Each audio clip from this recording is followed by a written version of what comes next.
Jesus teaches us today in the gospel that those who eat my flesh and drink my blood abide in me and I in them.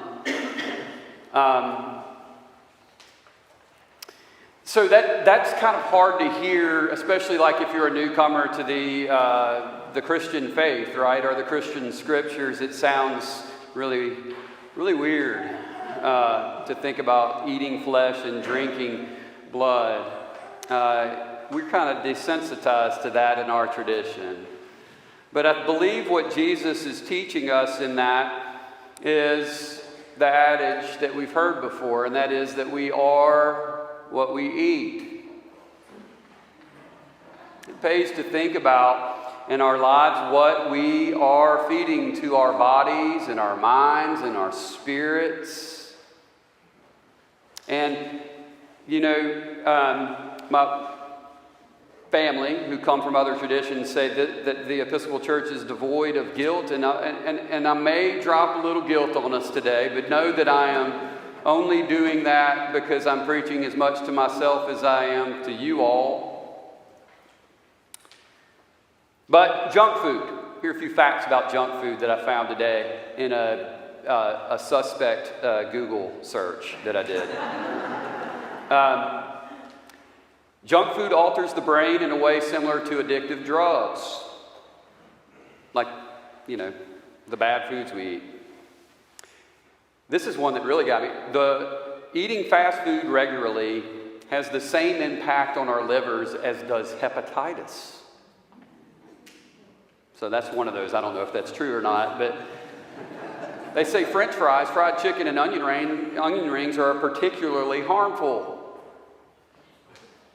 This one really got me, and I think this may be true. 4 out of 5 children recognize the McDonald's logo by the time they are 3 years old. And they may not even know their own names at that point, it said. My favorite junk food may be tater tots. It says that we consume approximately 7 million tater tots a year in America. And that was popularized even more. You remember that movie, Napoleon Dynamite? He's putting tater tots in his pant pocket there. Junk food for our minds.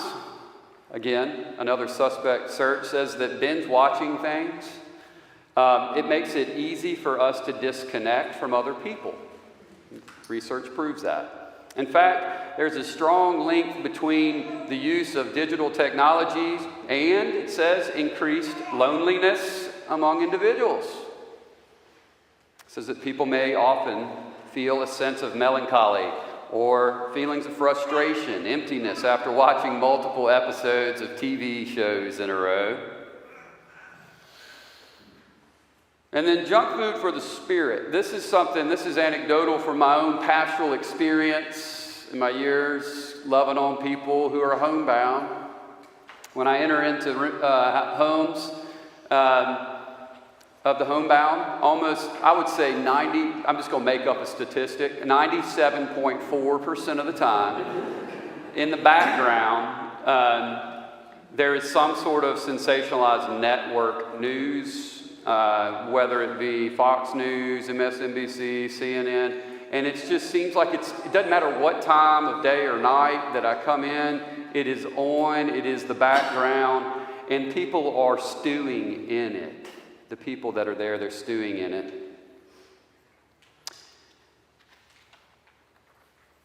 And we often start our conversation with, hey, can I turn the TV off? Right? That's the first thing I ask. And as soon as it's off, we have to unpack all of the fear and anxiety that they're feeling about whatever thing it is that's running through that endless news cycle in that moment.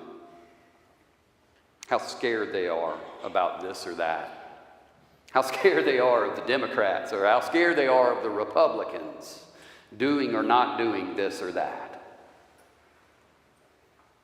That's junk food for our spirits. And so I told you, I'm preaching to myself. These are I've been reflecting on the healthy and unhealthy patterns that I fall into in my life. I ruined my chance to eat the men's breakfast because I had a Pop-Tart for breakfast. It's a little treat that I give myself on Sunday mornings, approximately 6 a.m. The tense murder thriller that I binge watched last night before bed. And the news that I listened to on the way to church, those are junk foods for my mind, body, and spirit. I know that. Sometimes, though, in certain seasons at times in my life, I've done better. I've done better than I have recently, and especially the last 24 hours.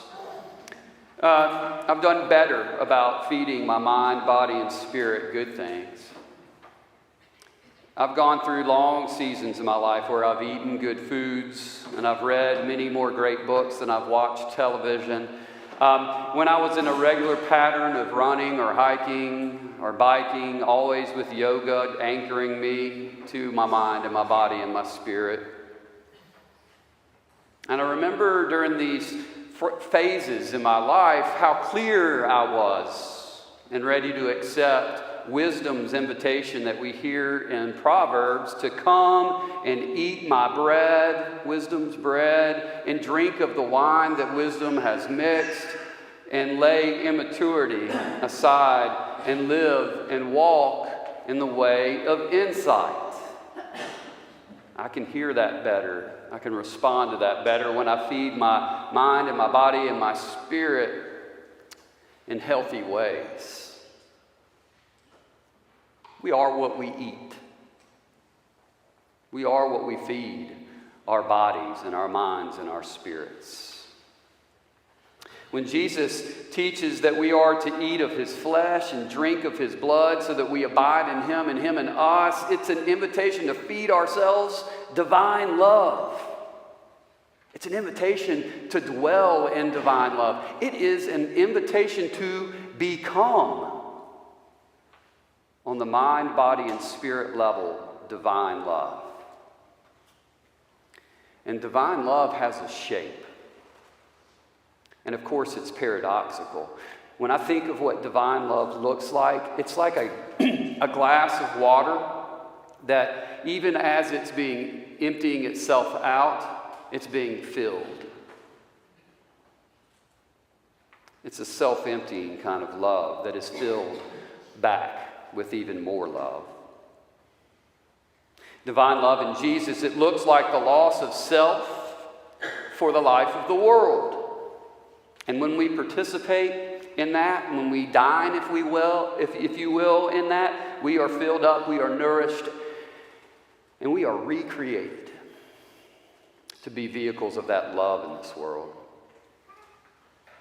So, after a long season of lots and lots of stress and lots of work, lots and lots of newness for me, lots of new things, lots of long hours, I have awakened to the truth that I need to go on a diet.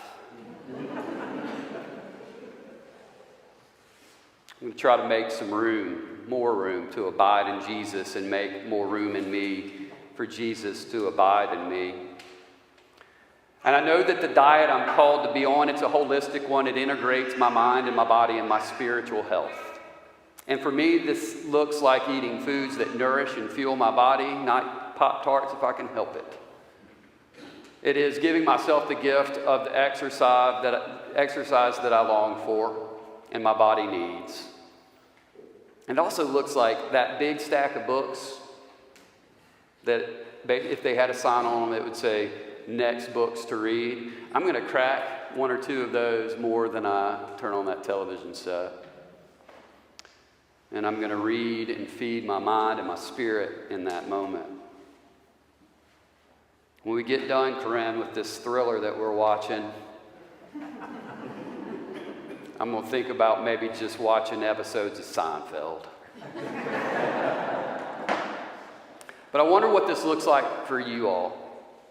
What's that menu look like right now that you're feeding your bodies and your minds and your spirits? What's on that menu? What should be subtracted from that menu? What should be added to that menu so that you might better abide in Jesus and Jesus abide in you. And why are we wasting time doing anything else but those good things that we know give us life? Ephesians is talking about that. It asks us to think about what we are waiting for to give this gift to ourselves. St. Paul writes, "Be careful then how you live, not as unwise people, but as wise, making the most of time." May we have the strength, the resolve, the courage to make the most of our time by creating space for Jesus to abide in us and us to abide in Jesus. Amen.